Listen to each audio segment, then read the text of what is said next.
ஒரு சிகை அலங்கார கூடம். ரொம்ப சுறுசுறுப்பாக எல்லாரும் வேலை செஞ்சுக்கிட்டு இருக்கிறாங்க. முடி வெட்டிக்க வந்திருக்கிறவங்க நிறைய பேர் எல்லாரும் வரிசையாக உட்காந்துருக்குறாங்க. அந்த சமயத்தில் திடீர்னு கதவை திறந்துக்கிட்டு ஒருத்தர் உள்ளே வர்றார். அவர் ஒரு பெரிய மனிதர். அவரும் முடி வெட்டிக்கிறதுக்காக தான் உள்ளே வந்திருக்கிறார். அவரை பார்த்த உடனே அங்கே வரிசையில் உட்காந்துருந்தவங்க எல்லாரும் எழுந்திரிச்சு அவர்கிட்ட வந்துட்டாங்க. அவரை சுற்றி நின்றுக்கிட்டாங்க. எப்படி இருக்கிறீங்க, நல்லா இருக்கீங்களா அப்படின்னு விசாரிக்க ஆரம்பிச்சிட்டாங்க. எல்லாம் முடிஞ்சதும் வந்தவர் கேட்டார், வரிசையில் கடைசியாக இருக்கிறவர் யார் அப்படின்னு கேட்டார். ஏன்னு கேட்டாங்க. நான் அதுக்கு அடுத்தபடியாக உட்காரணும், அதுக்காக தான் கேட்குறேன் அப்படின்னார். உடனே அங்கே இருந்தவங்கெல்லாம் என்ன சொன்னாங்க தெரியுமா?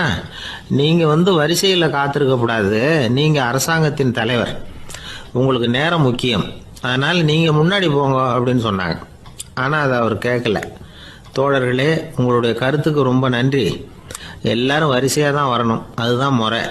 வரிசையில் வரணுங்கிற நடைமுறையை நானும் பின்பற்ற விரும்புகிறேன். நாம் எல்லாரும் சமமானவர்கள் அப்படின்னார். இப்படி சொல்லிவிட்டு வரிசையில் கடைசியாக இருந்த ஒரு நாற்காலியில் போய் உட்காந்துக்கிட்டார். தன் சட்டை பையில் இருந்த ஒரு செய்தித்தாளை எடுத்தார், படிக்க ஆரம்பிச்சிட்டார். ஆனால் அங்கே இருந்தவங்களால இதை பார்த்துக்கிட்டு சும்மா இருக்க முடியல.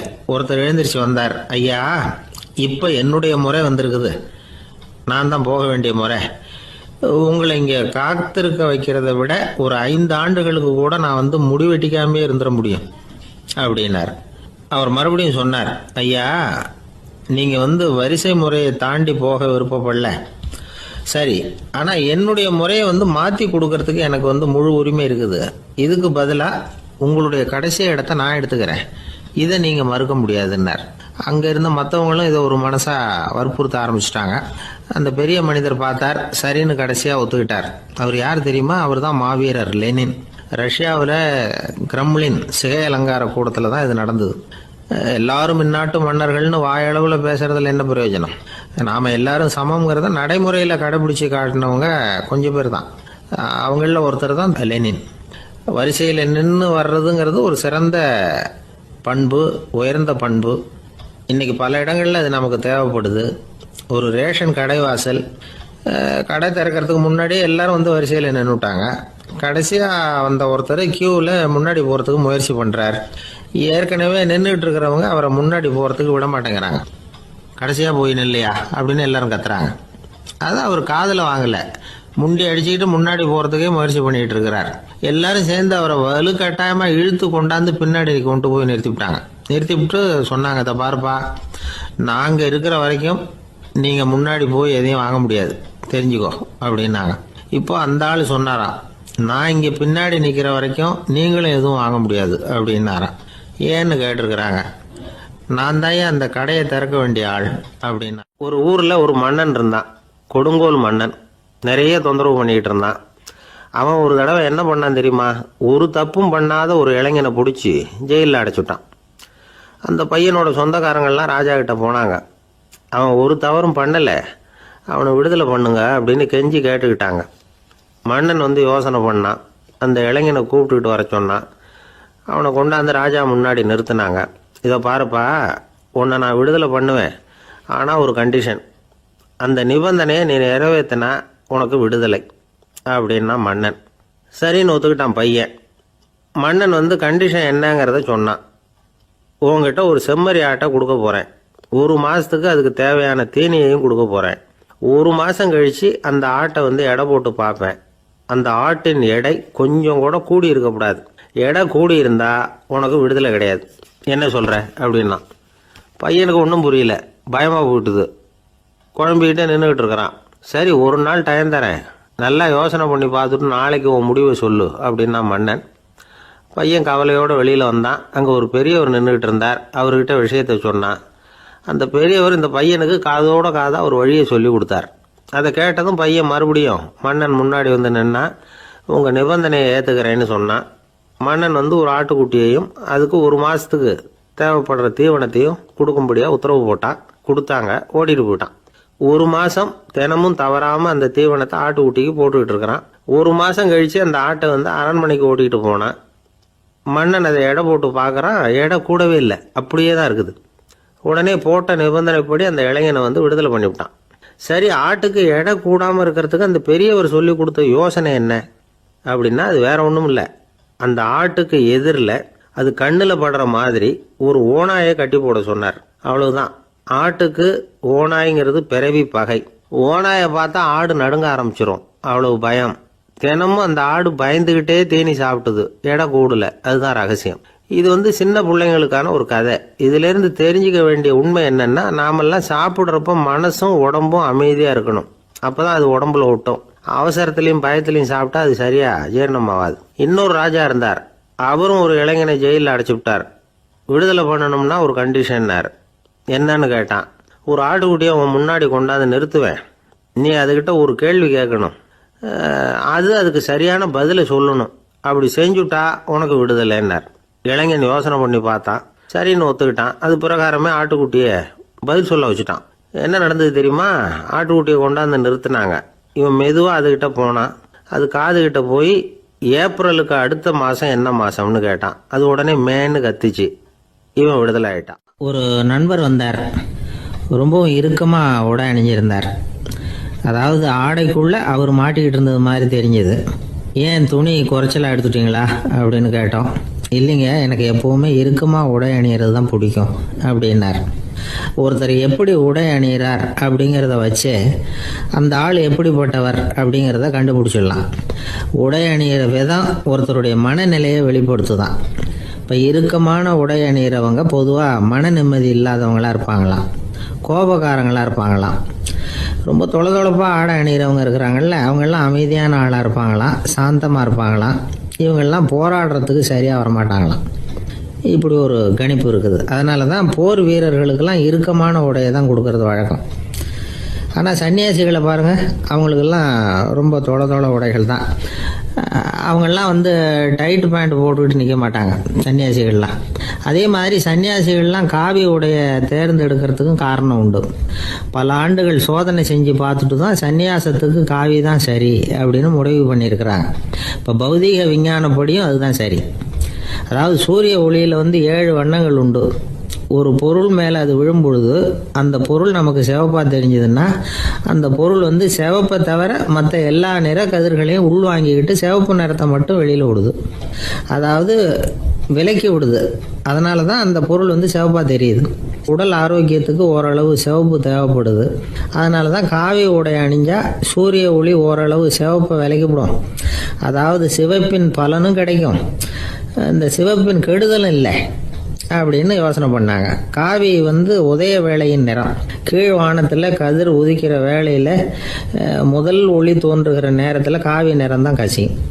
தியானம் செய்கிறப்போ முதல்ல காணக்கூடிய ஒளி காவி நிறம் தான். தியானத்தின் உச்ச நிலையின் நிறம் நீலம். தியானம் காவி நிறத்தில் ஆரம்பமாகி நீல நிறத்தில் நிறைவடைகிறது அப்படிங்கிறார் ஓஷோ. நீலம் தியான சிகரம், காவி தியான ஆரம்ப குறியீடு, ஒரு சன்னியாசியின் ஆரம்ப தரிசனம் அப்படிங்கிறார் அவர். ஒருத்தர் நாள் பூரா காவி உடையே அணிஞ்சிருந்தா அந்த நிறம் அவருக்கு தியானத்தை பற்றிய நினைவை ஊட்டிக்கிட்டே இருக்கும். இப்படியே ஆடைக்கும் தியானத்துக்கும் இடையில ஒரு தொடர் ஏற்படுது. ஒரு துறவியின் உள்ளார்ந்த பண்பா அது மாறுது. கடை வீதியில் ஒரு பொருள் வாங்க போகிறோம், அது மறந்துடக்கூடாதுங்கிறதுக்காக ஞாபகம் முடிச்சு போட்டுக்கிறோம். அந்த முடிச்சுக்கும் பொருளுக்கும் தொடர்பு இல்லை. ஆனால் கடை வீதிக்கு போன உடனே அந்த முடிச்சு அந்த பொருளை ஞாபகப்படுத்துது. அதாவது அந்த முடிச்சு ஒரு தொடர்பு அம்சமாக அமையுது. அது மாதிரி தான் காவி உடையும். ஒரு துறவி நடக்கும் பொழுது, சாப்பிடும் பொழுது, குளிக்கும் பொழுது அவருடைய காவி உடை அவருக்கு ஞாபகப்படுத்திக்கிட்டே இருக்கும். அது ஒரு நிலைப்படுத்தப்பட்ட நினைவாக ஞாபக முடிச்சாக மாறிடுது. காவி ஆடை இல்லைன்னா ஒருத்தரால் துறவியாக முடியாதுன்னு அர்த்தம் இல்லை. அதே நேரத்தில் காவி ஆடையால் ஒன்றும் பிரயோஜனம் இல்லை, அதில் ஒன்றும் அர்த்தம் இல்லை அப்படின்னு சொல்லிட முடியாது. இதுதான் உண்மை. இவ்வளவு தூரம் காவி ஆடையை பற்றி சொல்கிறதுனால எல்லாரும் சன்னியாசியாக போயிடுங்கோ அப்படின்னு நாம் சொல்கிறதாக யாரும் நினச்சிடக்கூடாது.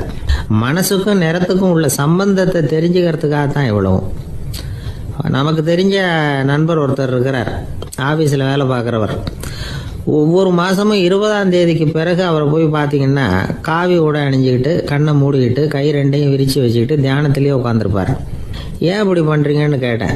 அதாவது 20ஆம் தேதிக்கு பிறகு என் கையில் ஒரு பைசா கூட கிடையாது, ஒரு சன்னியாசி லெவலில் இருக்கிறேன், என்கிட்ட எதுவும் செலவுக்கு கேட்காத அப்படின்னு என் மனைவிக்கு நாசூக்காக உணர்த்துறதுக்காக அப்படி உட்காந்துருப்பேன் அப்படின்னு விளக்கம் கொடுக்குறார் அவர். ஊருக்கு வெளியில் அமைதியான ஒரு இடம், அங்கே ஒரு ஆசிரமம், அங்கே ஒரு சாமியார். அவர் தினமும் நல்ல போதனைகள்லாம் செய்வார். பல பேர் போய் அங்கேயே சில நாள் தங்கி இருந்து அவர் சொல்ற அறிவுரைகளை எல்லாம் கேட்டுக்கிட்டு வர்றது வழக்கம். ஒரு தடவை அவரை பார்த்துட்டு போறதுக்காக 3 வெளியூர் தம்பதிகள் வந்தாங்களாம். அந்த மடத்திலேயே சாப்பிட்டுக்கிட்டு தங்கி இருந்து அவங்களுடைய போதனைகளை கேட்டுக்கிட்டு போகணுங்கிறது அவங்க நோக்கம். காலையில குளிச்சுட்டு பூஜையில உட்கார்ந்தார் அந்த சுவாமி. இவங்களும் குளிச்சுட்டு அந்த பூஜையை பார்க்கறதுக்காக அவர் முன்னாடி வந்து உட்கார்ந்தாங்க. பூஜை ஆரம்பமாச்சு. சம்பிரதாயப்படி அது ரொம்ப நேரம் நடந்துகிட்டே இருக்குது. இவங்களுக்கு நல்ல பசி இருந்தாலும் இந்த நேரத்தில் அதை எப்படி வெளியில காட்டிக்கிறது? பேசாம இருந்தாங்க. அந்த சுவாமி பூஜையை முடிச்சார். அதுக்கப்புறம் பேச ஆரம்பிச்சார். பேச்சு அருமையாக தான் இருந்தது, அமிர்தமாக தான் இருந்தது. இருந்தாலும் இவங்களுக்கு இருக்கிற வயிற்று பசி அதை சரியாக கவனிக்க விடலை. அந்த சுவாமியே இதை கவனிச்சதா தெரியல. இவங்களுக்கு மனசுக்குள்ள ஒரு எண்ணம், உள்ள சாப்பாடு தயாராகிட்டு இருக்கும் போல இருக்கு, இந்த பேச்சு முடிஞ்சது நம்மளை உள்ள அழைச்சிட்டு போய் சாப்பாடு போடுவாங்கன்னு நினைக்கிறோம் அப்படின்னு இவங்களாம் நினச்சிக்கிட்டாங்க. ஆனால் சுவாமி இதை பற்றி எதுவுமே பேசலை, கண்டுக்கலை. ஒரு அம்மாவால் அதுக்கு மேலே சும்மா இருக்க முடியுமா? முடியல. சாப்பாட்டை கவனிக்கலாமா அப்படின்னு சொல்லி மெதுவாக ஆரம்பித்தாங்க. ஓ கவனிக்கலாமே அப்படின்னு உள்ளே அழைச்சிட்டு போனார் சுவாமி. இவங்க ரொம்ப அவசரமாக எழுந்திருச்சு உள்ளே ஓடினாங்க. அங்கே ஒரு மேஜை மேலே ஒரு கிண்ணம் மூடி இருந்தது. ஓ இதுதான் சாப்பாட்டு மேஜை போல இருக்கு, இங்கே சாப்பாடு வந்துடும் அப்படின்னு நினச்சாங்க. உடனே போய் சுற்றி உக்காந்துக்கிட்டாங்க. சுவாமி அந்த கிண்ணத்தை எடுத்து அந்த அம்மா கிட்ட கொடுத்தார். அவங்க அதை வாங்கி மூடியை திறந்து பார்க்குறாங்க. உள்ள ஒரு சாவி இருக்குது. ஓ சரிதான், இது சமையலறை சாவி போல இருக்கு, அங்கே போய் அதை திறந்து சாப்பாட்டை நாமே எடுத்துக்கிட்டு வந்து இங்கே வச்சுக்கிட்டு சாப்பிடணும் போல இருக்கு அப்படின்னு நினச்சாங்க. சாவி இருக்கு இல்லையா, வாங்க பூட்டு நிறையா காட்டுறேன் அப்படின்னு சுவாமி அவங்கள அழைச்சிட்டு போனார், காட்டினார். இவங்க அந்த அறையை ரொம்ப ஆவலோடு திறந்தாங்க. உள்ளே பார்த்தா அங்கே அரிசி, பருப்பு, விதவிதமான காய்கறி எல்லாம் இருக்குது. சமையலுக்கு வேண்டிய மிளகாய், எண்ணெய், பால், தயிர், நெய் இப்படி எல்லாமே இருக்குது. அடுப்பு, விறகு, நெருப்பு போட்டி அது கூட அங்கே இருக்குது. சாப்பாடு தயாராக இருக்கும்னு நினச்சிக்கிட்டு போனால் இப்படி இருக்குதே அப்படின்னு சொல்லி அதை பார்த்ததும் ரொம்ப சோர்ந்து போட்டாங்க அவங்க. சுவாமி என்ன இது சாப்பாடு இல்லையா அப்படின்னாங்க. அதுதான் சாப்பாட்டுக்கு வேண்டிய எல்லாம் இங்கே இருக்குதே, அடுப்பு மூட்டி நீங்கள் தான் அவங்கவுங்க ருசிக்கு தகுந்த மாதிரி சமைச்சிக்கணும்.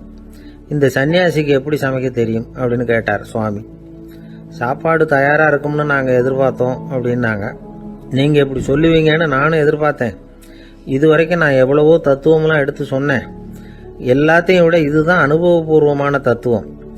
ஆண்டவன் நமக்கு நல்ல மனசை கொடுத்துருக்குறான், நல்ல வாய்ப்புகளையும் தந்திருக்கிறான், அதையெல்லாம் பயன்படுத்திக்கக்கூடிய மூளையையும் சிந்தனையையும் கொடுத்துருக்குறான். அதனால் அடுப்பை தான் நீங்கள் மூட்டணும், அடுப்பை நீங்கள் தான் மூட்டணும், உங்களுக்கு உகந்ததை நீங்கள் தான் சமைச்சு ருசித்து அனுபவிக்கணும். ஆண்டவனே அதை செஞ்சிகிட்டு இருக்க மாட்டான் அப்படின்னாராம் அந்த சுவாமி. நம்முடைய வாழ்க்கையில் பல நல்ல பலன்களை பெறறதுக்கு நாம் தான் முயற்சி பண்ணணும். அதுக்குரிய சூழ்நிலையை தான் ஆண்டவன் கொடுப்பானே தவிர அதை விளக்கறதுக்காக தான் அந்த சுவாமி அப்படி செஞ்சு காட்டியிருக்கிறார். இது ஒரு பெரியவர் இப்படி ஒரு விளக்கம் கொடுத்தார்.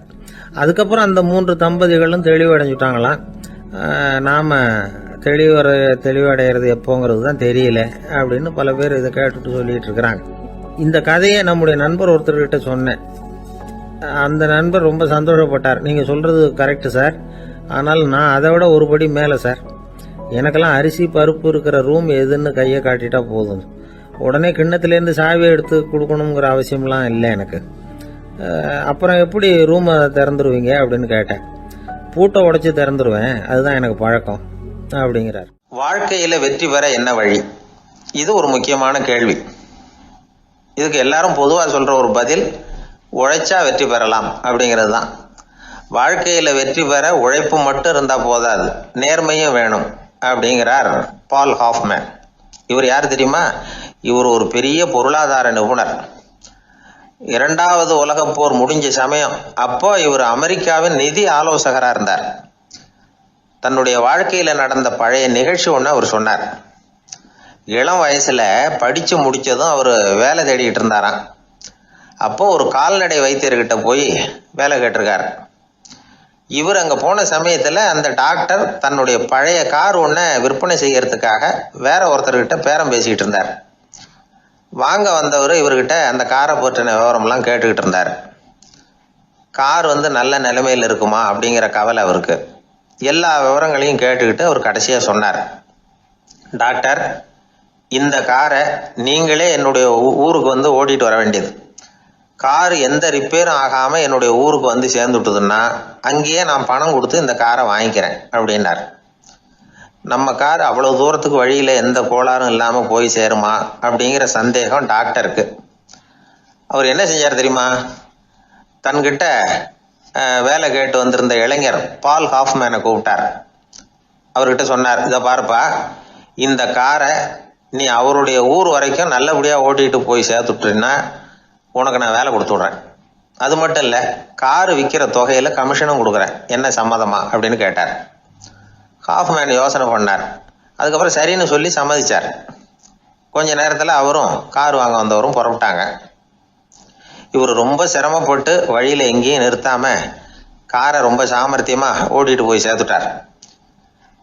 இவரை அழைச்சிக்கிட்டு வீட்டுக்குள்ளே போனார். அப்புறம் கேட்டார், இதை பார்ப்பா, இப்போ சொல்லு, இந்த காரோட நிலைமை இப்போ எப்படி இருக்குது? உண்மையிலேயே இது நல்ல நிலைமையில் இருக்குதா? உன்னுடைய மனசாட்சிப்படி பதில் சொல் அப்படின்னார். இவரும் உடனே காரு நல்ல நிலைமையில தான் இருக்குது அப்படின்னு சொல்கிறதுக்கு வாயை திறந்தார். அதுக்குள்ள பார்வை எதிரில் உள்ள சுவர் மேலே பட்டுது. அங்கே இயேசுநாதர் படம் ஒன்று மாட்டியிருந்தாங்க. அதுக்கு அடியில் எழுதியிருந்த வாசகம் என்னன்னா, நீ பேசும் ஒவ்வொரு வார்த்தையையும் இயேசு கவனித்து கொண்டிருக்கிறார் அப்படின்னு இருந்தது. அந்த வரிகளை பார்த்தார். உடனே காரு சரியில்லை அப்படிங்கிற உண்மையை சொல்லிவிட்டார். இவர் இப்படி சொன்னதும் இவரை ரொம்ப ஆச்சரியமா பார்த்தார். இவர்கிட்ட இருந்த நேர்மை அவரை சிந்திக்க வச்சது. உன்னுடைய நேர்மையை பாராட்டுறேன், உனக்கு கமிஷன் கிடைக்கணுங்கிறதுக்காகவே நான் இந்த காரை வாங்கிக்கிறேன்னார்.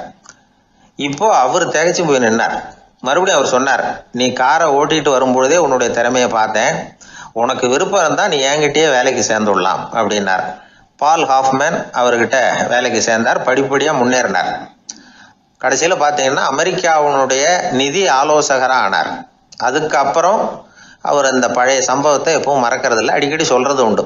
அதனால் இதிலேருந்து நாம் தெரிஞ்ச வேண்டியது என்னென்னா, வாழ்க்கையில் முன்னுக்கு வரணும்னா உழைப்பு மட்டும் போதாது, நேர்மையும் வேணும். ஆனால் இந்த காலத்தில் சிலருடைய நேர்மை நமக்கு ஆச்சரியமாக கூட இருக்கும். ஒருத்தர் புஸ்தக கடை வச்சுருந்தார். ரொம்ப நேரமாக தேடி ஒரு புத்தகத்தை கையில் எடுத்தார். அதுக்கு பில் போட சொன்னார். அந்த புத்தக கடைக்கு வந்த இன்னொருத்தர் பில் போடுறவர், சார் இந்த புத்தகம் மகா அறுவை, மகா மட்டம், இது வேணாம் உங்களுக்கு, வேற ஏதாவது ஒன்று பாருங்கன்னார். புத்தக கடை வச்சிருக்கிறவரே இப்படி சொன்னார். வாங்க வந்தவர் இவர் ஆச்சரியமாக பார்த்தார். உங்கள் நேர்மையை பாராட்டுறேன், அது சரி, இந்த புத்தகத்தை ஏற்கனவே நீங்கள் படித்து பார்த்துட்டீங்களான்னு கேட்டார். அதை படித்து வேற பார்க்கணுமான்னார். அப்புறம் எப்படி இது மகாமட்டம்னு சொல்கிறீங்க அப்படின்னார். அதை எழுதினவனே நான் தான் சார் அப்படின்னார் அவர். இது ஒரு விதமான நேர்மை, நேர்மையை ஒத்துக்கிறது. எப்படி இருந்தாலும் வாழ்க்கையில் உழைப்பும் நேர்மையும் உயர்வதற்கு வழிகள், உழைப்பை விட நேர்மை முக்கியம் அப்படிங்கிறத புரிந்து கொண்டால் வாழ்க்கையில் வெற்றி நிச்சயம். எல்லாமே நாற்காலிக்கு ஆசைப்படாதவர்கள் அப்படின்னு சொல்லிட முடியாது. ஏன்னா நிறைய பேர் நாற்காலிக்கு ஆசைப்படுறவங்கள நாம் பார்க்குறோம். உட்கார்றதுக்கு ஒரு நாற்காலி கிடைச்சிடாதா, அதோட ஒரு கால் உடஞ்சி முக்காலியாக இருந்தாலும் பரவாயில்ல, ஒரு மாதிரியாக அனுசரித்து உட்காந்துக்கலாம் அப்படின்னு அலையிறவங்க எத்தனை பேர்? இந்த காலத்தில் மட்டும்தான் அப்படின்னு இல்லை, அந்த காலத்துலேயும் இதே மாதிரி ஆசைகள் சபலங்கள் இருந்திருக்கும் போல இருக்கு. பரமசிவன் வசிஷ்டருக்கு ஒரு விசேஷமான ஆசனத்தை கொடுத்துருந்தாராம். சரி, அப்படி என்ன அதில் விசேஷம்னா, வசிஷ்டர் ஒரு குறிப்பிட்ட இடத்துக்கு போகணும்னு நினச்சி புறப்படுறாருன்னு வச்சுக்கோங்க. அவருக்கு முன்னாடியே இந்த ஆசனம் புறப்பட்டுரும். போய் ஒரு வசதியான இடமா பார்த்து இருந்துக்கும். வசிஷ்டர் போவார். அங்கே போனதும் எங்கே உட்காரலாம்ங்கிற இட பிரச்சனையெல்லாம் அவருக்கு ஏற்படுறதில்ல. அதுதான் இவருடைய இருக்கை அங்கே முன்னாடியே போய் காத்துக்கிட்டு இருக்குதே. நேராக போவார், அதில் உட்காந்துக்குவார். மற்ற முனிவர்கள்லாம் இதை பார்த்தாங்க. அவங்களுக்கு பொறாமையாக இருந்துதான். எல்லாரும் ஒரு இடத்துல கூடி இதை பற்றி பேசியிருக்கிறாங்க. என்ன இது, நாமளும் அவரை மாதிரி தானே இருக்கிறோம், இருந்தாலும் நமக்கும் அது மாதிரி ஒரு ஆசனம் கிடைக்கலையே அப்படின்னு யோசனை பண்ணியிருக்காங்க. சரி, நேராக பரமசிவன்கிட்டே போவோம், இதை பற்றி கேட்போம் அப்படின்னு நினச்சிக்கிட்டு போனாங்களாம். பரமசிவனை பார்த்துருக்குறாங்க. ஐயா, நாங்களும் முனிவர்கள் தானே, வசிஷ்டர் பண்ணுறது மாதிரி நாங்களும் உங்களை குறித்து கடும் தவம் பண்ணிக்கிட்டு தானே இருக்கிறோம். அப்படி இருக்கும்பொழுது அவருக்கு மட்டும் ஏன் இந்த விசேஷ சலுகை அப்படின்னு கேட்டிருக்காங்க. அதுக்கு பரமசிவன் சொன்னாராம், முனிவர்களே, உங்கள் கேள்விக்கு நான் பதில் சொல்கிறேன், ஆனால் அதுக்கு முன்னாடி நீங்கள் ஒரு காரியம் பண்ணணும்னாராம். என்ன செய்யணும் சொல்லுங்கன்றிருக்காங்க. நீங்கள் ஒவ்வொருத்தரும் தனித்தனியாக போய் உங்களை விட உயர்ந்த ஒருத்தரை தேடி கண்டுபிடிச்சி அவருக்கு அதிதி பூஜை பண்ணி அவரை ஒரு மண்டலத்துக்குள்ளே என்கிட்ட அழைச்சிட்டு வந்துருங்க அப்படின்னாராம். சரின்னு எல்லாரும் புறப்பட்டுருக்காங்க. அவங்க போனதுக்கப்புறம் நந்தி தேவனை அழைச்சி வசிஷ்டரை கூப்பிட்டுக்கிட்டு வர சொன்னாராம். அவர் வந்தார். வணங்கினார். வசிஷ்டரே, இன்னையிலேருந்து ஒரு மண்டலத்துக்குள்ளே உங்களை விட தாழ்ந்தவர் ஒருத்தரை தேடி கண்டுபிடிச்சி அவருக்கு அதிதி பூஜை பண்ணி அவரை என்கிட்ட கூப்பிட்டுட்டு வாங்கன்னு விட்டார். சரின்னு இவரும் புறப்பட்டு போயிட்டார். கொஞ்ச நாள் ஆச்சு. முனிவர்கள்லாம் திரும்பி வந்தாங்க. பரமசிவன் முன்னாடி வந்து நின்னாங்க. ஐயா, எவ்வளவோ தேடி பார்த்துட்டோம், எங்களை விட உயர்ந்தவர்கள் யாருமே கிடைக்கல அப்படின்னாங்களாம். வசிஷ்டரும் வந்து சேர்ந்தார். ஐயா, எவ்வளவோ தேடி பார்த்தேன், என்னை விட தாழ்ந்தவர் யாருமே கிடைக்கல அப்படின்னாராம். அவரே தொடர்ந்து சொன்னார், என்னுடைய மனைவி எனக்கு அடங்கினவ தானே, அவளுக்காவது அதிதி பூஜை பண்ணி அழைச்சிட்டு வந்துடலாமான்னு யோசித்து பார்த்தேன். என்னோட மனசு அதுக்கும் இடம் கொடுக்கல. ஏன்னா அவளோட பதிவிரதத்துக்கு முன்னாடி நாம் ஏமாத்திரம் அப்படின்னு யோசித்து பார்த்தேன். அதனால் அந்த எண்ணத்தையும் கைவிட்டுட்டேன் அப்படின்னு ரொம்ப வருத்தத்தோடு சொன்னாராம். இதை கேட்ட உடனே மற்ற முனிவர்களுக்கு வெக்கமாக போச்சு. இந்த உலகத்தில் நம்மளை விட மேலானவங்க யாருமே இல்லைன்னு நாம் நினைச்சோம். வசிஷ்டரோ தன்னை விட தாழ்வானவங்க யாருமே இல்லைன்னு நினைக்கிறார். பரமசிவன் ஏன் அந்த ஆசனத்தை அவருக்கு மட்டும் கொடுத்தார் அப்படிங்கிற கேள்விக்கான பதில் அவங்களுக்கு கிடச்சிட்டுதான். இந்த காலத்தில் நாம் எப்படி நினைக்கிறோம்னா, எல்லாரும் நம்மளை விட மட்டமானவங்கன்னு நினைக்கிறோம். அதனால் நாம் மட்டும் நாற்காலியில் உட்காந்தா போதும் அப்படின்னு நினைக்கிறோம். ஏமாந்து போனவங்க சந்தர்ப்பம் பார்த்து காலை வாரி விட்டுடுறாங்க, கீழே விழுந்து காலை உடச்சிக்கிறோம். அதுதான் இன்றைக்கி நடக்கிறது. ஒரு அம்மா தன்னோட வீட்டுக்காரரை ஒரு மனோதத்துவ டாக்டர்கிட்ட அழைச்சிட்டு போனாங்களாம். என்ன ப்ராப்ளம்னு கேட்டிருக்காரு டாக்டர். எங்கள் வீட்டுக்காரர் அடிக்கடி நாற்காலியில் உட்காந்து காலை உடச்சிக்கிறார் அப்படின்னாங்களாம். அப்படின்னா அந்த நாற்காலியில் தான் ஏதோ கோளாறு அப்படின்னாரான் டாக்டர். அப்படி இருக்க முடியாது டாக்டர் அப்படின்னாங்களாம் அந்த அம்மா. அது எப்படி அவ்வளோ உறுதியாக சொல்கிறீங்கன்னு கேட்டிருக்காரு அந்த டாக்டர். எங்கள் வீட்டில் நாற்காலியே கிடையாது டாக்டர், இவர் இருக்கிறதா நினச்சிக்கிட்டு உட்கார்றார், அதுதான் ப்ராப்ளம். அளவுக்கு மிஞ்சினால் அமிர்தமும் நஞ்சு அப்படின்னு சொல்லுவாங்க. அது உண்மைதான். ஒருத்தருக்கு அளவுக்கு மீறிய புகழ் வந்துட்டுதுன்னு வச்சுங்க, அது கூட ஆபத்தாக போயிடுறது உண்டு. பழங்காலத்துல எல்லாம் கிரேக்க தேசத்தில் ஒரு பழக்கம் உண்டாம். அதாவது யாராவது ஒருத்தரை நாடு கடத்தணும்னா அதுக்கு ஒரு வழி உண்டு. அதாவது ஒருத்தரை நாடு கடத்தணும்னு மக்கள் விரும்புகிறாங்கன்னு வச்சுங்களேன், அவர் பேரை ஒரு மண்பாண்ட ஓட்டு சில்லில் எழுதி அதை ஒரு குறிப்பிட்ட பொது இடத்துல போட்டுற வேண்டியது, அவ்வளவுதான். இது மாதிரி பல பேர் போட்டுக்கிட்டே இருப்பாங்க, எல்லாம் அப்படியே குவிஞ்சு போயிடும். அந்த ஓட்டாஞ்சில்லு குவியலில் யாருடைய பேர் அதிகமாக இருக்குதோ அந்த நபரை ஒரு 10 ஆண்டுகள் நாடு கடத்தி விடுவாங்க. இது அந்த ஊர் வழக்கமாக. ஒரு நாள் அந்த குவியலுக்கு பக்கத்தில் ஒரு ஆள் நின்றுட்டு இருக்கிறான். அவன் கையில் ஒரு ஓட்டாஞ்சில்லு வச்சிருக்கிறான். அதில் யாரோட பேரையோ எழுதணும், எழுதி அந்த இடத்துல போடணுங்கிறது அவன் ஆசை. ஆனால் அவன் படிக்காதவன், அதனால் எழுத தெரியல. யாராவது அந்த வழியாக வர்றாங்களான்னு பார்த்துக்கிட்டே நின்றுக்கிட்டு இருந்தான். ஒரு பெரியவர் வந்துக்கிட்டு இருந்தார். அவர்கிட்ட ஓடினான். கையில் இருந்த மண்பாண்ட சில்லை கொடுத்தான். ஐயா, இதில் ஒரு பேர் எழுதி கொடுங்களேன்னா அந்த பெரியவர் அதை வாங்கி கையில் வச்சுக்கிட்டு, என்ன பேர் எழுதணும் சொல்லு அப்படின்னா. இவன் சொன்னான், அரிஸ்டைடிஸ் அப்படின்னு எழுதுங்க அப்படின்னா. இதை கேட்டதும் அந்த பெரியவருக்கு அதிர்ச்சி. ஏன்னா அவர் தான் அரிஸ்டைடிஸ், தத்துவ மேதை அரிஸ்டைடிஸ் அவர். இருந்தாலும் நான் தான் அதுங்கிறத காட்டிக்காம அந்த ஆளுகிட்ட கேட்டார். அது சரிப்பா, அரிஸ்டைடிஸ்ங்கிற பேரை எழுத சொல்ற, அவர் உனக்கு என்ன கெடுதல் பண்ணார், அவர் பேரை இதில் எழுத சொல்றியே அப்படின்னு கேட்டிருக்கார். அதுக்கு இவன் சொன்னானா, அவர் எனக்கு எந்த கெடுதலும் பண்ணல, அவரை நான் பார்த்தது கூட இல்லை அப்படின்னு இருக்கான். அப்புறம் எதுக்காக அவரை நாடு கடத்தணும்னு நீ ஆசைப்படுற அப்படின்னு கேட்டிருக்கார். இப்போ அந்த ஆள் சொல்கிறான், அரிஸ்டைடஸை பற்றி எல்லாரும் பேசுகிறாங்க, அவர் ரொம்ப நல்லவர், அவர் ஒரு பெரிய அறிவாளிங்கிறாங்க, அவர் ஒரு பெரிய வள்ளல், பேரறிஞர், இப்படி எல்லாரும் சொல்கிறத கேட்டு கேட்டு எனக்கு ரொம்ப அழுத்து போயிட்டுது, அதனால தான் வெறுப்பாயிட்டேன் அப்படின்னு நானும். இதிலேருந்து என்ன தெரியுது, நாம் நல்லவனாக இருக்கிறதுல ஒன்றும் இடைஞ்சல் இல்லை. ஆனால் நம்மளை நல்லவன் நல்லவன் எல்லாரும் சொல்ல ஆரம்பிச்சிட்டாங்கன்னு வச்சுக்கோங்க, அப்போ இடைஞ்சல் ஆரம்பம்னு அர்த்தம். எதுவுமே அளவுக்கு மிஞ்சி போகாமல் பார்த்துக்க வேண்டியது ரொம்ப அவசியம். அளவுக்கு அதிகமாக ஆசைப்படாதவங்களில் ஆப்ரஹாம் லிங்கனும் ஒருத்தரான். அவர் ஒரு தடவை தன்னுடைய நண்பர்கள்கிட்ட பேசிக்கிட்டு இருந்தாராம். ஒருத்தர் கேட்டிருக்கார், ஒரு மனுஷனுக்கு கால்கள் எவ்வளோ உயரம் இருக்கணும் அப்படின்னு கேட்டாராம். இதுக்கு ஆப்ரஹாம் லிங்கன் சொன்னாராம், அது என்ன, இடுப்புலேருந்து தரையை தொடுற அளவுக்கு உயரம் இருந்தால் போதும் அப்படின்னாராம். என்னுடைய நண்பர் ஒருத்தர், அவருக்கு ஜாதகத்தில் நம்பிக்கை உண்டு, அவரே ஜோசியம்லாம் பார்ப்பார். என்ன சார் இந்த காலத்தில் இதையெல்லாம் நம்பிக்கிட்டு இருக்கீங்களே அப்படின்னு கேட்டால், உங்களுக்கு ஒன்றும் தெரியாது சார், இந்த உலகத்தில் ஒவ்வொருத்தரும் அவங்கவங்க செய்கிற நல்லது கெட்டதுக்கு தகுந்த பலனை அனுபவிச்சே தீரணும் பார். அது மட்டும் இல்லை, ஒருத்தன் செத்துட்டா கூட அவன் செஞ்ச பாவ புண்ணியங்கள் கூடவே போய்கிட்டு இருக்கும் பார். அது எப்படி கூட போவோம் அப்படின்னு குதர்க்கமாக கேட்டா அதுக்கு அவர் ஒரு கதை சொன்னார். அது ரொம்ப சுவாரஸ்யமா இருந்தது. அது என்ன கதைன்னா, ஒரு ஊர்ல ஒருத்தர் இருந்தாராம். அவர் ஜோசியம் பார்க்கறதுல ரொம்ப கெட்டிக்காரரான். ஒருத்தருடைய தலைமுடியை மட்டும் அவர்கிட்ட காட்டினா போதும், அதை மட்டும் பார்த்துட்டு அவருடைய ஜாதகத்தையே அலசி விடுவாராம். அப்பேற்பட்ட திறமை. அந்த ஆள் ஒரு சமயம் கன்னியாகுமரி கடற்கரைக்கு போயிருந்திருக்கார். அங்க கரை ஓரமா ஒரு மண்டை ஓடு கிடந்திருக்கு. அதை எடுத்து பார்த்திருக்கார். அந்த மண்டை ஓட்டை வச்சுக்கிட்டே அதோட ஜாதகத்தை அலசியிருக்கார். இந்த மண்டை ஓட்டுக்கு உரிய ஆசாமி வாழ்க்கையில ரொம்ப கஷ்டப்பட்டிருக்கணும், நிறைய கஷ்டத்தை அனுபவிச்சிருக்கணும். அது தாங்க முடியாம தான் கடல்ல விழுந்து தற்கொலை பண்ணிட்டு இருக்கான் அப்படிங்கிறத அவரு கணிச்சுட்டார். இருந்தாலும் இந்த மண்டை ஓடு இன்னமும் அனுபவிக்க வேண்டியது பாக்கி இருக்கு அப்படிங்கிறத அவர் உணர்ந்தாராம். அது சரி, ஒருத்தன் உயிரோடு இருக்கிற வரைக்கும் நல்லது கெட்டதை அனுபவிக்க முடியும், செத்ததுக்கு அப்புறமும் பாக்கி இருக்குன்னா அதை எப்படி அனுபவிக்கிறது? இந்த மண்டை ஓட்டுக்கு இன்னும் கொஞ்சம் பாக்கி இருக்குங்கிறது அவருக்கு புரிஞ்சதே தவிர அதோட அர்த்தம் என்னங்கிறது சரியா விளங்கல. சரி, இதை இன்னும் கொஞ்சம் விவரமா ஆராய்ச்சி பண்ணுவோம் அப்படின்னு நினைச்சுக்கிட்டு அதை தன்னுடைய வீட்டுக்கு எடுத்துட்டு போயிட்டார். அந்த மண்டை ஓட்டை ஒரு பெட்டியில வச்சு பூட்டினார். தன்னுடைய தனி அறையில அதை பத்திரமா வச்சுக்கிட்டார்.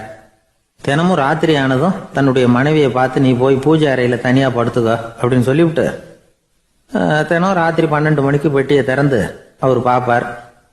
மண்டை ஓடு அப்படியே இருந்தது தவிர இன்னும் கொஞ்சம் பாக்கி இருக்குங்கிறதுக்கு அர்த்தம் அவருக்கு விளங்கல. அந்த மண்டை ஓட்டுக்கு இன்னும் என்ன பாக்கி இருக்க போகுது? எப்படியோ ஒரு 10 நாள் போச்சு. அந்த வீட்டம்மாவுக்கு சந்தேகம் வந்துட்டுது. நம்ம வீட்டுக்காரரு நம்மளை தனியா ஏன் தூங்க சொல்றார் அப்படிங்கிற சந்தேகம். உடனே பக்கத்து வீட்டு அம்மா கிட்ட விஷயத்த சொல்லியிருக்கிறாங்க. அந்த அம்மா உடனே, நீ கவலைப்படாத, நான் கண்டுபிடிச்சு சொல்றேன் அப்படின்னு சொல்லிவிட்டாங்களாம். அன்னைக்கு ராத்திரியே ஜன்னல் வழியா எட்டி பார்த்துருக்குறாங்க. இந்த ஆள் மண்டை ஓட்டை கையில வச்சுக்கிட்டு அது திருப்பி திருப்பி பார்த்துக்கிட்டு இருக்கிறான். அதை பார்த்துட்டாங்க. மறுநாள் காலையில அவரோட மனைவியை பார்த்தாங்க. ஏம்மா, உன் வீட்டுக்காரருக்கு நீ முதல் மனைவியா 2வது மனைவியா அப்படின்னு கேட்டாங்களாம். எனக்கு தெரிஞ்ச வரைக்கும் நான் ஒருத்தி தான் அவருடைய மனைவி அப்படின்னாங்களாம் அவங்க. அப்படி இல்லை, நீ அவருக்கு 2வது மனைவி. முதல் மனைவியின் மண்டை ஓட்டை தான் அவர் தினமும் ராத்திரியில் எடுத்து பார்த்துக்கிட்டு இருக்கிறார் அப்படின்னாங்க அடுத்த வீட்டு அம்மா. அப்படியா விஷயம் அப்படின்னு சொல்லிவிட்டு கணவன் வீட்டில் இல்லாத நேரமா பார்த்து அந்த மண்டை ஓட்டை எடுத்து கொண்டாந்து ஒரு உரல்ல போட்டு உலக்கையால குத்தி நொறுக்க ஆரம்பிச்சிட்டாங்க. வெளியில போயிருந்த அந்த ஆள் அப்பதான் உள்ள நுழைஞ்சார். மண்டை ஓடு உலக்கை கிட்ட குத்து வாங்கிட்டு இருக்கு. அது அனுபவிக்க வேண்டியது இன்னும் கொஞ்சம் பாக்கி இருக்குங்கிறதுக்கு அர்த்தம் எனக்கு இப்பதான் புரிஞ்சுது அப்படின்னாராம் அவர். இந்த கதையிலிருந்து நாம இன்னொரு நீதியையும் புரிஞ்சுக்கணும். அதாவது நம்ம வீட்டை பத்தி நமக்கு புரியாததெல்லாம் அடுத்த வீட்டு. ஒரு ஊர்ல ஒரு ராஜா இருந்தார். பெரிய அரண்மனையில தான் இருக்கிறார். எல்லா வசதியும் இருந்தது. இருந்தாலும் அவர் எல்லாரும் சொல்றது எப்படி தெரியுமா, பிச்சைக்கார ராஜா. அப்படி ஒரு பேர் அவருக்கு நிலைச்சு போச்சு. ஜனங்களும் சரி, மற்ற தேசங்களில் உள்ளவங்களும் சரி, அவர் அந்த பேர் சொல்லியே குறிப்பிடுறது வழக்கமா போட்டுது. இது அவருக்கு ரொம்ப கவலையா போச்சு. என்ன இது, நம்மளை தேடி வர்றவங்களுக்கெல்லாம் நாம சோறு போடுறோம், நம்ம புகழ்ந்து பாடல் ஏற்றி கொண்டு வர்ற புலவர்களுக்கெல்லாம் அவங்க எப்படி வந்தாலும் ஒருவேளை சோறு போடணுங்கிறது உத்தரவு. இவ்வளவுலாம் செஞ்சும் நம்மளை போய் பிச்சைக்கார ராஜான்னு எல்லாரும் சொல்றாங்களே, அது ஏன், எதுக்காக இப்படி சொல்றாங்க? இதுதான் ராஜாவுக்கு குழப்பம். சரி, இதை பத்தி நம்ம அமைச்சர்கள் கிட்ட கேட்கலாமா அப்படின்னு யோசனை பண்ணார். இந்த விஷயத்த போய் அவங்க கிட்ட எப்படி கேட்கறதுன்னு அவருக்கு தயக்கமா இருந்தது. கௌரவ குறைச்சலா தெரிஞ்சது அவருக்கு. சரி, சாதாரண குடிமக்கள் கிட்ட இதை பத்தி கேட்கலாமா அப்படின்னு யோசனை பண்ணார். கேட்கலாம், ஆனா அவங்க யாரும் ராஜா முன்னாடி வந்து நின்று தைரியமா பேசக்கூடிய அளவுக்கு இல்லை. ராஜாவோட குழப்பம் நாளுக்கு நாள் அதிகமா போச்சு. கடைசியா அவர் ஒரு முடிவுக்கு வந்தார். அதாவது இதை பத்தி ஒரு பிச்சைக்காரங்கிட்டே கேட்டு பார்த்துட்டா என்ன. இதுதான் அவர் பண்ண முடிவு. உடனே மாறு வேஷம் போட்டுக்கிட்டு நகர்வலம் போனார். ஒரு பிச்சைக்காரனை கண்டுபிடிச்சார். இதை பாருப்பா, நம்ம ராஜாவை எல்லாரும் பிச்சைக்கார ராஜான்னே சொல்றாங்களே, அதுக்கு என்ன காரணமா இருக்கும் அப்படின்னு கேட்டார். அதுக்கு அவன் சொல்றான், இதுக்கான பதில இன்னும் ஒரு 30 நாள்ல சொல்றேன் அப்படின்னா. உடனே இவருக்கு சந்தோஷம். உண்மையை அவங்ககிட்ட சொன்னார். நான் வேற யாரும் இல்லை, நான் தான் இந்த நாட்டு ராஜா. இப்ப நீ என் கூடவே வந்துரு, அரண்மனையிலேயே தங்கிக்கோ. 30 நாள் கழிச்சு எனக்கு பதில் சொல்லிவிட்டு அதுக்கப்புறமா நீ போகலாம் அப்படின்னு சொல்லி அழைச்சிட்டு வந்துட்டார். அரண்மனையில் ஒரு மூலையில் அவன் தங்கறதுக்கு இடம் கொடுத்தார். தினம் 2 வேளையும் இவனுக்கு சோறு போடுங்க அப்படின்னு உத்தரவு போட்டார். ராஜா கொடுத்த இடத்துல போய் உக்காந்துக்கிட்டான் அந்த பிச்சைக்காரன். தினமும் அந்த அரண்மனையில் நடக்கிறதையெல்லாம் கவனிச்சுக்கிட்டு வந்தான். வேளைக்கு சாப்பாடு வரும், சாப்பிட்டுக்கிட்டு இருக்கான். இப்படி 30 நாள் முடிஞ்சுது. ராஜா வந்தார். என்ன, என்னோட கேள்விக்கு பதில் என்னன்னு கண்டுபிடிச்சிட்டியான்னார். கண்டுபிடிச்சிட்டேன்னா. என்ன எல்லாரும் பிச்சைக்கார ராஜான்னு சொல்றாங்களே, அது நியாயமா படுதா உனக்குன்னு கேட்டார். நியாயமா தான் படுது, சந்தேகம் இல்லாம நீங்க பிச்சைக்கார ராஜா தான். என்னதான் நீங்க வசதியோடவும் படைபலத்தோடவும் இருந்தா கூட நீங்க எங்க வர்க்கத்தை சேர்ந்த ஆசாமி தான் அப்படின்னு அடிச்சு சொல்லிவிட்டான் அந்த ஆள். எதனால் அப்படி சொல்றேன்னு கேட்டார் இவர். அரசே, ஒரு உண்மையை கண்டுபிடிச்சு சொல்றதா நான் உங்ககிட்ட சொன்னேன். நீங்க ராஜ பரம்பரைன்னா உடனே உங்க கழுத்துல கிடக்கிற முத்து மாலையை கழட்டி பரிசா கொடுத்துருப்பீங்க, பொன்னையும் மணியையும் கொடுத்துருப்பீங்க. ஆனா நீங்க அப்படி செய்யல. என்ன ஒரு மூலையில உட்கார வச்சு 2 வேளை சோறு போட சொன்னீங்க. உங்களை தேடி யார் வந்தாலும், யார் பாராட்டி பேசினாலும் அல்லது பிரச்சனைகளை சொன்னாலும் நீங்க செய்யற ஒரே காரியம் சோறு போடுறது தான். பிச்சைக்காரனுக்கு சோறு மட்டும்தான் உலகம். உங்க விஷயத்திலையும் நீங்க அப்படித்தான் நினைக்கிறதாக தெரியுது. நல்லா கவனிங்க. எந்த ஒரு பிரச்சனைக்கும் சோறு தான் முடிவுன்னு நினைக்கிறீங்க பாருங்க. நீங்க சந்தேகமில்லாத எங்களை சேர்ந்த ஆளுதான் அப்படின்னு விட்டான் அந்த பிச்சைக்காரன். அதுக்கப்புறம் தான் அந்த ராஜா தன்னுடைய தவறுகளை எல்லாம் தேர்த்திக்கிட்டாராம். பசின்னு வர்றவங்களுக்கு சோறு தான் போடணும், அது தப்பு இல்லை. பாராட்ட வர்றவங்களுக்கெல்லாம் சோத்தையே போட்டு அனுப்புனா இப்படிதான் பேர் வரும். எனக்கு தெரிஞ்ச ஒருத்தர் தினமும் யாராவது ஒருத்தரை தன் வீட்டுக்கு அழைச்சிட்டு போவார், சாப்பாடு போட்டு அனுப்புவார். முன்னறிவிப்பு இல்லாம திடீர்னு ஒரு விருந்தாளியோட வீட்டுல போய் இவர் நிக்கிறது வழக்கம். அந்த அம்மாவும் இவருக்காக தயார் பண்ணி வச்சிருந்ததை இவர் அழைச்சிட்டு வந்திருக்கிற விருந்தாளிக்கு போட்டுருவாங்க. விருந்தாளி சாப்பிட்டுட்டு போனதுக்கு அப்புறம் இவர் மனைவி கிட்ட உனக்கு சிரமம் வேணாம் அப்படின்னு சொல்லிவிட்டு பக்கத்துல உள்ள ஒரு ஹோட்டலுக்கு போய் காசு கொடுத்து சாப்பிட்டுட்டு வந்துருவார். பல நாள் இப்படி நடக்கும். ஒரு நாள் அவரை தனியா கூப்பிட்டுக்கிட்டு போய் ஏன் இப்படி பண்றீங்கன்னு கேட்டோம். அதுக்கு அவர் சொல்றாரு, எங்க வீட்டு சாப்பாட்டுல இருந்து தப்பிக்கிறதுக்கு எனக்கு வேற வழி எதுவும் தெரியல சார், அதனாலதான் இப்படி பண்ணிட்டு இருக்கிறேன் அப்படின்னார். ரொம்ப பரிதாபமா. இப்பெல்லாம் நம்ம ஊர்ல மாமியார் மருமகள் ஒருத்தர் நல்லா புரிஞ்சுக்கிட்டு நல்ல விதமா தான் இருக்கிறாங்க பல இடத்துல. அதனால நான் இப்ப சொல்ல போற கதையை கேட்டுவிட்டு இந்த காலத்துல அவ்வளவு மோசமா யாரு சார் நடந்துக்கிறாங்க அப்படின்னு கேட்டு யாரும் சண்டைக்கு வரக்கூடாது. இன்னொரு உண்மையையும் சொல்லிவிடுறேன். அதாவது இந்த கதையை நமக்கு எழுதி அனுப்பி இருக்கிறதே கொஞ்ச நாள்ல மருமகளாகவும் அதுக்கப்புறம் கொஞ்ச காலத்துல மாமியாராகவும் ஆக போற ஒரு நேயர் தான். சரி, இந்த கதைக்கு வருவோம்.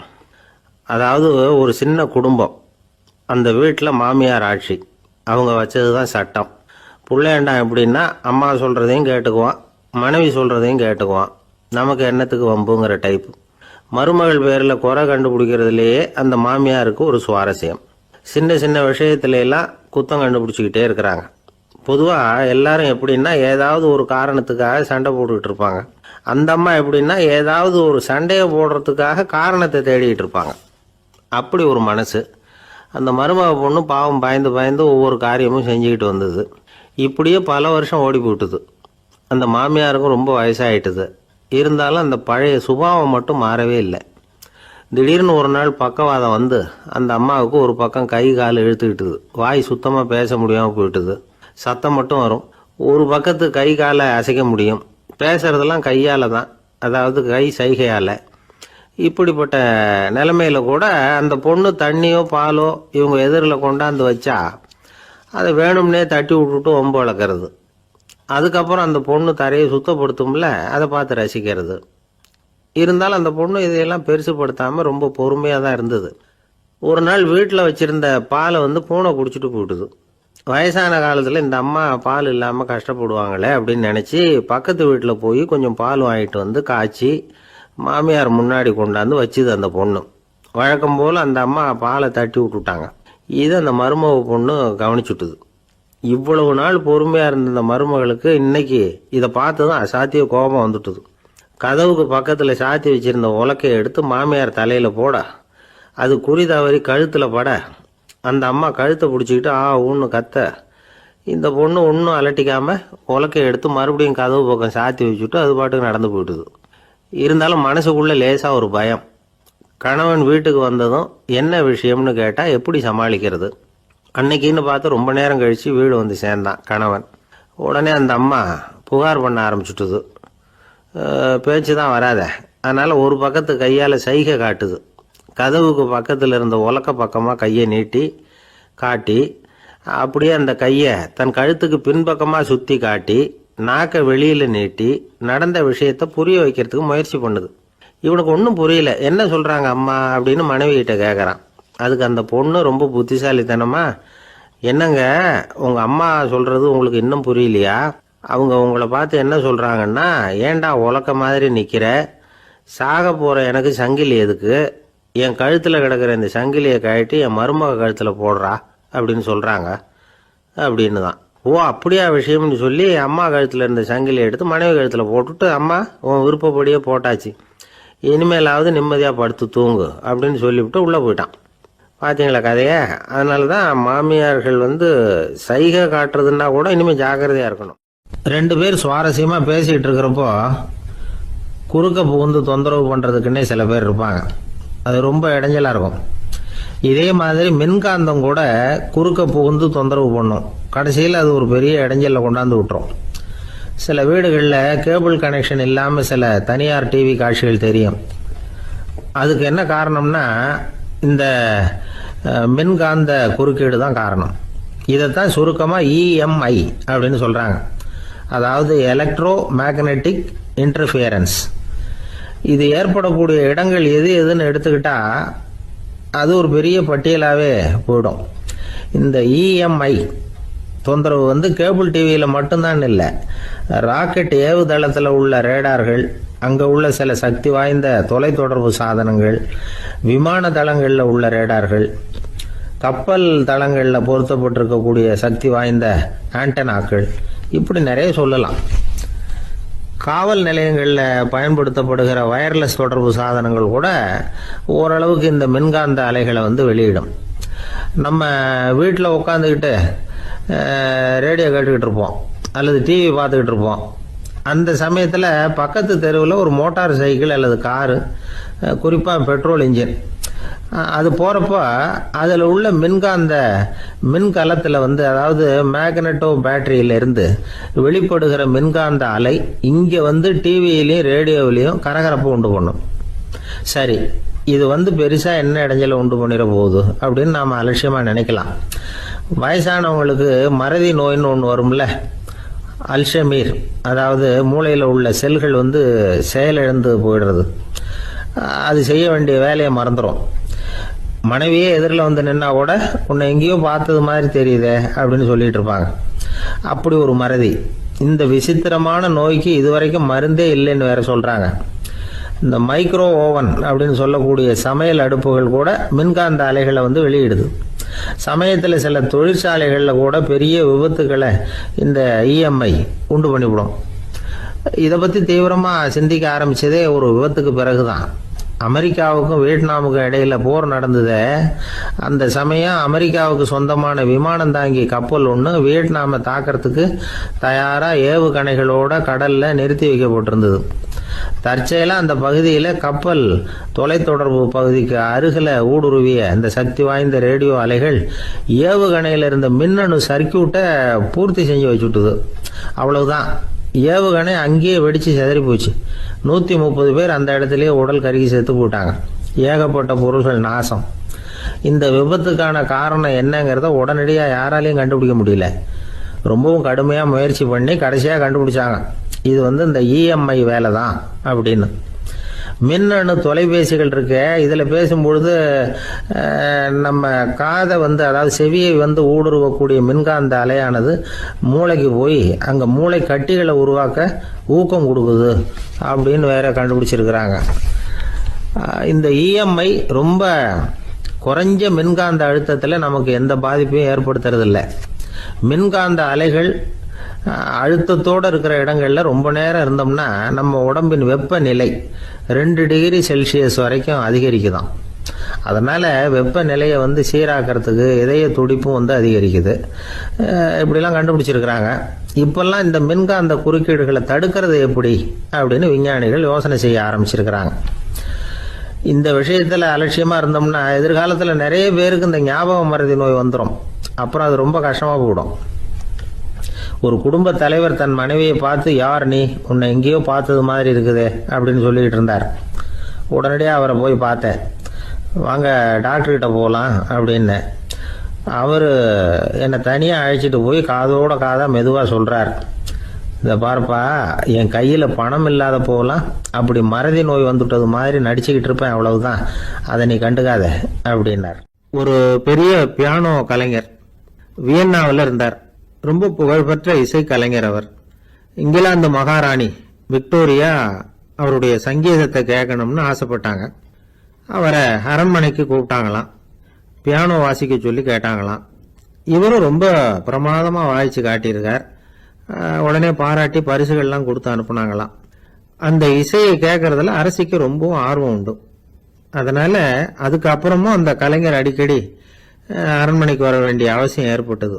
ஏன்னா அரசி கூப்பிட ஆரம்பிச்சாங்க. இவர் போகணும், அங்கே இசை நிகழ்ச்சி நடத்தணும். இவர் அங்கே பாடி வாசிக்கிறது உண்டு. ஒரு தடவை மகாராணி அவரை பார்த்து, உங்கள் நாட்டு தேசிய கீதம் பாடுங்களேன் அப்படின்னு கேட்டாங்களாம். உடனே அவர் தன்னுடைய நாடான ஆஸ்திரியாவின் தேசிய கீதத்தை பாடியிருக்கிறார். அவர் பாட ஆரம்பித்த உடனே மகாராணி எழுந்திருச்சு நின்னாங்களாம். அதுக்கு மரியாதை செலுத்துகிற நோக்கத்தோட பாட்டு முடிகிற வரைக்கும் அப்படியே நின்றுகிட்டு இருந்தாங்களாம். இதுதான் அந்த அரசியினுடைய பெருந்தன்மை. அதாவது நாட்டுப்பற்றுங்கிறது அந்த அளவுக்கு அப்படி இருக்கணும். இப்படி ஒரு அரசியே நம்ம நாட்டு தேசிய கீதத்துக்கு எழுந்திருச்சு நின்று மரியாதை செலுத்துறாங்க அப்படிங்கறத புரிஞ்சுக்கும் பொழுது அந்த முதிய கலைஞரின் மகிழ்ச்சிக்கு அளவே இல்லையாம். அதுக்கப்புறம் அந்த பியானோ கலைஞர் ஒரு நாள் தன்னுடைய நண்பர் ஒருத்தர்கிட்ட பேசிக்கிட்டு இருந்தாராம். அப்ப சொன்னாராம், மகாராணியார் எனக்கு எவ்வளவோ பரிசுகள்லாம் கொடுத்துருக்குறாங்க. ஒரு தடவை எனக்கு வைரக்கல் பதித்த அணி ஒன்றை கூட பரிசா கொடுத்தாங்க. ஆனா அதை விட உயர்ந்த விலை மதிக்க முடியாத அணி என்ன தெரியுமா? நான் என்னுடைய நாட்டு தேசிய கீதத்தை நான் பாடுறப்போ அவங்க எழுந்திருச்சு நின்று மரியாதை செலுத்தினாங்களே, அதுதான் எனக்கு கிடைச்ச மிகப்பெரிய பரிசு அப்படின்னாராம். எனக்கு தெரிஞ்ச சங்கீத வித்வான் ஒருத்தர் இருக்கார். சமீபத்தில் ஒரு நாள் அவரை பார்த்தேன். எப்படி போயிட்டு இருக்கு உங்க தொழில் அப்படின்னு கேட்டேன். ரொம்பவும் வித்தியாசமா போயிட்டு இருக்குங்க அப்படின்னார். என்ன சொல்றீங்க அப்படின்னு. முன்னாடியெல்லாம் நான் பாடினா எதிரில் இருக்கிறவங்க தான் எழுந்திரிச்சு போயிட்டு இருந்தாங்க. இப்போ எப்படின்னா நான் பாட ஆரம்பிச்சுட்டா உடனே பக்கவாத்தியக்காரனே எழுந்திரிச்சு போயிடுறான் அப்படின்னார் ரொம்ப வேதனையோட. ஒருத்தரை பார்த்து உன்னுடைய நண்பர்கள் யார் அப்படின்னு ஒரு கேள்வி கேட்டு பாருங்க. கொஞ்சம் யோசிச்சு யோசிச்சு பதில் சொல்லுவாங்க. அவங்க கிட்டயே உன்னுடைய எதிரிகள் யார் அப்படின்னு கேளுங்க, கடகடன்னு ஒப்பிச்சிருவாங்க. நம்ம மனசு இருக்க அது எப்படின்னா, நம்ம நண்பர்களை விட எதிரிகளை அது நல்லா ஞாபகத்தில் வச்சுக்கும். இது ஒரு ஆச்சரியமான உண்மை. உங்களால நண்பர்களை மறந்துட முடியும், ஆனா எதிரிகளை மறந்துட முடியாது. இது ஒரு வேடிக்கையான நிலைமை தான். அழகான தருணங்களை நாம ஏன் மறந்துடுறோம்? இது இயற்கை. ஏன்னா நம்ம மனசு மலர்களை கவனிக்கிறது இல்லை, அதுல இருக்கிற முள்ளை தான் கவனிக்குது. தன்னை காயப்படுத்துகிற எதையும் அது உடனே கண்டுகொள்ளுது. ஒரு தெளிந்த சிந்தனை உடைய மனசு மிக அழகாக உள்ள எல்லாத்தையும் கவனிக்கும். அது நன்றியுடன் உணரக்கூடிய எல்லாத்தையும் பார்த்து குறிச்சிக்கும். இப்படிப்பட்டவங்க வாழ்க்கை இயல்பாகவே நல்லா அமையும். அது ரொம்ப அபூர்வம். மனசுல உள்ள ஒரு சிறிய அமைப்பை மாற்றுவதை பொறுத்து தான் இந்த விஷயம் அப்படிங்கிறார் ஓஷோ. ஒரு யூத கோவில் இருந்துதான், அது யூதர்களின் மடமாவும் இருந்தது. அங்க ஒரு தலைமை குரு, அவர் ரொம்ப கண்டிப்பானவர். அந்த கோவிலை ஒட்டி ஒரு தோட்டம். ஒரு நாள் காலையில அந்த தோட்டத்துல 2 இளம் யூதர்கள் நடந்து போய்கிட்டு இருக்கிறாங்க. காலையில 1 மணி நேரம், மாலையில 1 மணி நேரம் அவங்க அந்த தோட்டத்துல நடக்கிறதுக்கு அனுமதி உண்டு. மற்ற நேரங்கள்ல அவங்க மத புத்தகங்களை படிக்கணும், பிற விதிமுறைகளை கடைபிடிக்கணும். அந்த 2 பேருமே தொடர்ந்து புகைப்பிடிக்கிற பழக்கம் உள்ளவங்க. ஆனா கோவில் மடத்துல இருக்கிறப்போ அவங்க புகைப்பிடிக்க முடியாது, அது கடுமையான குற்றம். சரி, நாம தோட்டத்துல இருக்கிறப்போவாவது புகைப்பிடிக்கலாமா அப்படின்னு ஒரு ஆசை அவங்க 2 பேருக்குமே. இருந்தாலும் பயம். இப்படி கேட்டா மதகுரு என்ன சொல்லுவாரோ அல்லது என்ன செய்வாரோங்கிற பயம். இப்படியே கொஞ்ச நாள் ஆச்சு. ஒரு நாள் இந்த 2 பேர்ல ஒருத்தன் ரொம்ப கலங்கி போய் அந்த கோவில்ல இருந்து வெளியில வந்துகிட்டு இருந்தான். வந்தவன் நேரா தோட்டத்து பக்கம் போனான். அங்க இன்னொருத்தன் ஆனந்தமா புகை பிடிச்சிக்கிட்டு இருக்கிறான். அதை பார்த்துதான் இவனுக்கு அதிர்ச்சி. அட கடவுளே, என்ன இது, நீ கேட்காமலே ஆரம்பிச்சிட்டியா அப்படின்னா. இல்லை நான் கேட்டுட்டு தான் ஆரம்பிச்சிருக்கேன்னா அவன். அப்படியா, என்ன மனுஷன் இவரு, நானும் தான் கேட்டேன், என்ன கண்ணாமுன்னான்னு திட்டி விட்டார், இது என்ன கோவிலா இல்லை நரகமா? உனக்கு புகை பிடிக்கணும்னு ஆசையாக இருந்தால் நரகத்துக்கு போகணும்னு சொல்லிவிட்டார். அது சரி, உன்னை மட்டும் எப்படி அனுமதிச்சார் அப்படின்னு கேட்டான் இவன். அவன் சிரிச்சுக்கிட்டே, நீ எப்படி கேட்ட சொல்லு அப்படின்னா, நாம் இந்த தோட்டத்துக்கு வர அனுமதிக்கப்பட்டிருக்கிறதே ஜபத்துக்காகத்தானே, அதனால் நான் ஜபம் சொல்லும் பொழுது புகை பிடிக்கலாமா அப்படின்னு கேட்டேன். அதுக்கு தான் அவர் சத்தம் போட்டு என்னை அடிக்கவே வந்துட்டார் அப்படின்னா இவன். நீ ஒரு மாதிரியாக கேட்டிருக்க, நான் வேற மாதிரியாக கேட்டிருக்கிறேன். ஜெபம் சொல்லும்போது புகை பிடிக்கலாமான்னு நீ கேட்டிருக்க. ஐயா, புகை பிடிக்கும் பொழுது ஜெபிக்கலாமா அப்படின்னு நான் கேட்டேன். அதில் தப்பு ஒன்றும் இல்லை அப்படின்னு பதில் சொல்லிட்டார் அப்படின்னா. ஒரு சிறிய மாற்றம்தான் அது மிகப்பெரிய மாறுதலை ஏற்படுத்தி விட்டது. மனசு நல்ல விதமாக சிந்திக்க ஆரம்பிச்சுட்டுதுன்னா மகிழ்ச்சிக்கு பஞ்சம் இல்லை. ஒரு கஞ்சன் ஆற்றுல விழுந்துட்டான், வெள்ளத்தில் தத்தளிச்சுக்கிட்டு இருக்கிறான். கரையில் நின்ன ஒருத்தர், உன் கையை கொண்டா இப்படி பிடிச்சி இழுத்து கரையில் சேர்த்து விடுறேன்னார். எதையும் கொடுத்து பழக்கம் இல்லாத அவன் கையையும் கொடுக்க மாட்டேன்னுட்டான். இவர் பார்த்தார், உன் கையை கொடுன்னு சொல்றதுக்கு பதிலாக நான் என் கையை கொடுக்குறேன் பிடிச்சிக்கோ அப்படின்னார். அவன் கப்புன்னு பிடிச்சிக்கிட்டான், இழுத்து கரையில் போட்டார். ஒரு பூங்கா, அங்கே ஒருத்தர் நின்றுட்டு இருக்கிறார். நின்றுக்கிட்டே ஏதோ ஆழ்ந்த யோசனையில் இருக்கிறார். அந்த பக்கமாக இன்னொருத்தர் வந்தார், இவரை கவனிச்சார். என்ன யோசனைன்னு கேட்டார். எப்படி எழுந்திருக்கிறதுன்னு யோசனை பண்ணிட்டு இருக்கிறேன்னார் அவர். கேட்டவருக்கு ஒரு மாதிரி ஆயிட்டுது. ஏற்கனவே நின்றுகிட்டு இருக்கிற ஒருத்தர் எப்படி எழுந்திரிச்சு நிற்கிறதுன்னு யோசிக்கிறாருன்னா அது ஆச்சரியம் தானே. அதுக்கப்புறம் இவர் யோசிக்க ஆரம்பிச்சார், என்ன இவர் இப்படி பேசுறாரு அப்படின்னு. கீழே விழுந்தா தானே எழுந்திரிச்சு நிற்க முடியும். அதனால எழுந்திருக்கணும்னு நினைக்கிறவங்க முதல்ல கீழே விழணும். இவர் முதல்ல கீழே விழணும், அதுக்கப்புறம் தான் எழுந்திருக்கிறது எப்படின்னு சிந்திக்க முடியும். இந்த உலகத்துல எல்லாருமே கீழே விழுந்து எழுந்தவர்கள் தான். இப்போ இந்த குழந்தை பருவத்தில் கீழே விழாம நடைபயில கற்றுக்கிட்டவங்க யாராவது உண்டா? சின்ன வயசுல ஒரு தடவை கூட கீழே விழலை சார், அப்படியே பிறந்தார் வளர்ந்தார் பெரியவர் ஆயிட்டார் அப்படின்னு யாரையும் சொல்ல முடியாது. அதனால மனுஷங்கிறவன் விழுந்து புரண்டு எழுந்து தான் நடக்க கத்துக்கிறான். ஒரு உண்மையை நாம எல்லாரும் புரிஞ்சுக்கணும். இந்த உலகத்துல தவறு செய்யாத மனிதர்களே யாரும் கிடையாது. அப்படி இருக்கிறப்போ எப்போதாவது நாம தவறு பண்ணிவிட்டோம்னா அதுக்காக மனசு உடைஞ்சு போயிடக்கூடாது, வாழ்க்கையில வெறுப்பு வந்துடக்கூடாது. ஒரு தவறு நடந்துட்டுதா அதுக்காக மனசு உடைஞ்சு போடாதீங்க, அதை ஒரு பாடமா எடுத்துக்கங்க. அதே தவறு மறுபடியும் நடக்காம வேணும்னா பாத்துக்கலாம், அது போதும். தடைக்கல்ல படிக்கல்லாம் மாத்திக்கணும், இதுதான் இதுல முக்கியம்.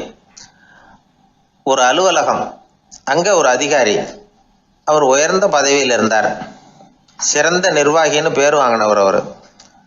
அவர் தனக்கு கீழே வேலை செய்யறவங்க கிட்ட எல்லாம் சொல்லுவாராம், இந்த நிறுவனத்துல நீங்க எத்தனை தடவை வேணும்னாலும் தவறுகள் செய்யலாம், ஆனா ஒரே விஷயம் என்னன்னா ஒரே தவறை மறுபடியும் செய்யக்கூடாது, அது முக்கியம் அப்படின்பாராம்.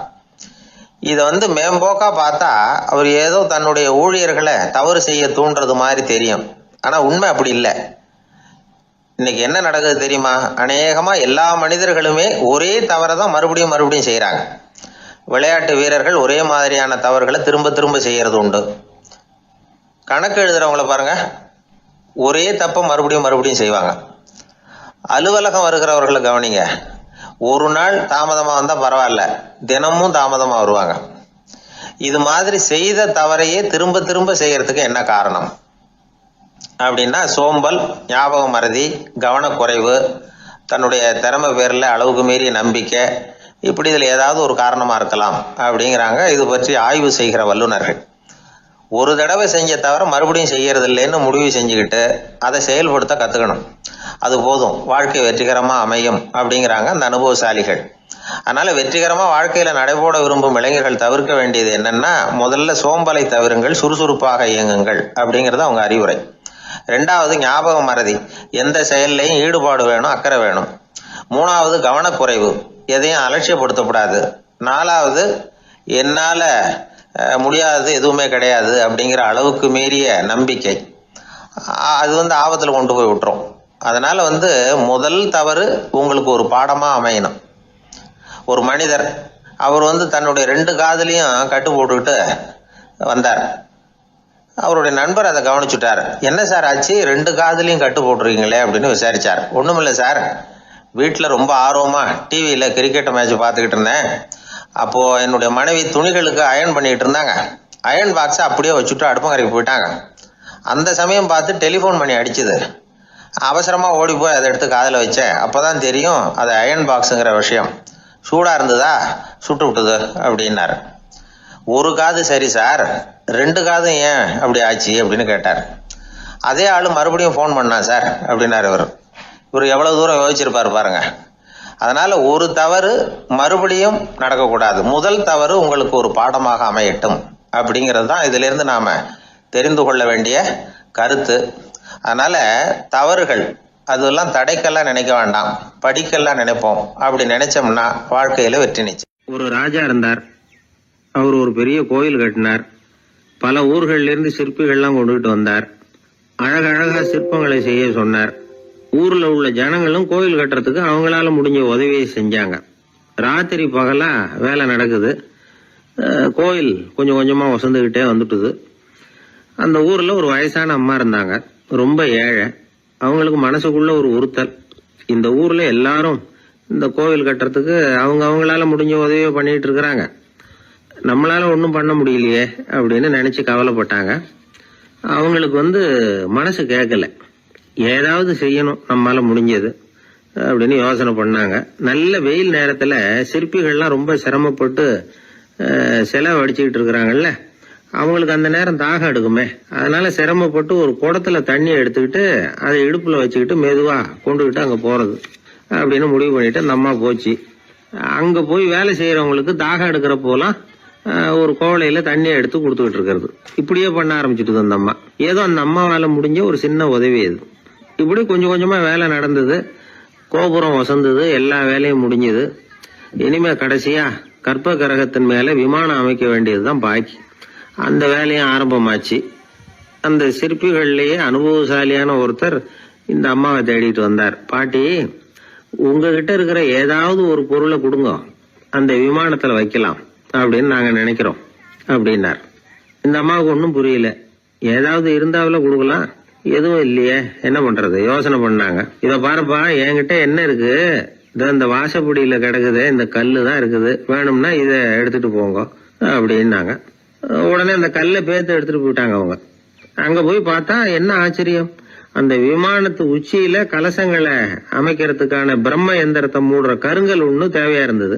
இவங்க எடுத்துட்டு போன கல்லு அதுக்கு ரொம்ப பொருத்தமா அமைஞ்சு போச்சு. ஏதோ அதுக்காகவே அளவெடுத்து செஞ்சது மாதிரி அமைஞ்சுட்டுது. அந்த கல்லையே அங்க அப்படியே பதிச்சுட்டாங்க. ஒரு வழியா கோவிலை கட்டி முடிச்சாங்க. அடுத்தது கும்பாபிஷேகம். அதுவும் ரொம்ப சிறப்பா கோலாகலமா நடந்து முடிஞ்சது. இவ்வளவையும் பார்த்த அந்த ராஜாவுக்கு மனசுக்குள்ள ரொம்ப பெருமையா இருந்தது. இவ்வளவு பெருசா இந்த கோவில் உருவாகிறதுக்கும் இவ்வளவு சிறப்பா இந்த விழா நடக்கிறதுக்கும் நாம தானே காரணம் அப்படின்னு மனசுக்குள்ள நினைச்சுக்கிட்டார். இப்படி நினைச்சுக்கிட்டே அன்னைக்கு ராத்திரி அரண்மனையில படுத்து தூங்கினார். உடனே ஒரு கனவு. ஆண்டவனே அந்த ராஜாவோட கனவுல வந்தார். ராஜா ஆண்டவனை வணங்கினார். இறைவா, உங்களுக்காக நான் கட்டி இருக்கிற கோவில் எப்படி இருக்குது, நல்லா இருக்குதா அப்படின்னு கேட்டார் ராஜா. அதுக்கு இறைவன் சொன்ன பதில் என்ன தெரியுமா, நீ கட்டின கோவில்ல அந்த கிழவியோட நிழல்ல நான் சுகமா இருக்கிறேன் அப்படின்னாராம். இப்படி சொல்லிவிட்டு கடவுள் மறைஞ்சுட்டார். கனவு கலைஞ்சது. ராஜா விசாரிச்சார், யார் அந்த கிழவி அப்படின்னு. எல்லாரும் விவரத்தை சொன்னாங்க. அப்பதான் ராஜா நினைச்சு பார்த்தார், இந்த கோவிலை நானே கட்டினதாக ரொம்ப பெருமைப்பட்டுக்கிட்டேன். ஆனா அந்த வயசான அம்மா வீட்டு வாசல்ல கிடந்த கல்லு அது இறைவனுக்கு சுகமான நிழல் கொடுக்கறதாக சொல்றாரு அப்படிங்கறத எண்ணி பார்த்தார். நான்கிற எண்ணம் நழுவி போயிட்டுதான். கோபுரம் எவ்வளவு பெருசுங்கிறது முக்கியம் இல்ல, குணம் எவ்வளவு பெருசுங்கிறது தான் முக்கியம். அந்த வயசான அம்மா நம்ம நாட்டுல வாழறது தான் நமக்கு உண்மையான பெருமை அப்படின்னு நினைச்சாராம் ராஜா. இந்த காலத்திலயும் ஒரு ஊர்ல ஒரு கோவில் கட்டினாங்க. எல்லா ஜனங்களும் அவங்களால முடிஞ்சதை செஞ்சாங்க. நம்மால ஒருத்தன் அந்த திருப்பணி குழு தலைவரை போய் பார்த்தான். நான் ஏதாவது ஒத்துழைக்கணுமா ஐயா அப்படின்னு ரொம்ப பணிவா கேட்டான். திருப்பணி குழு தலைவர் சொன்னார், இத பாருப்பா, இந்த கோவில் கட்டி முடிக்கிற வரைக்கும் உன்னுடைய ஒத்துழைப்பு எதுவும் தேவையில்லை. கட்டி முடிச்சு கும்பாபிஷேகம் ஆனதுக்கு அப்புறம் தான் உன்னுடைய ஒத்துழைப்பு ரொம்ப அவசியம்.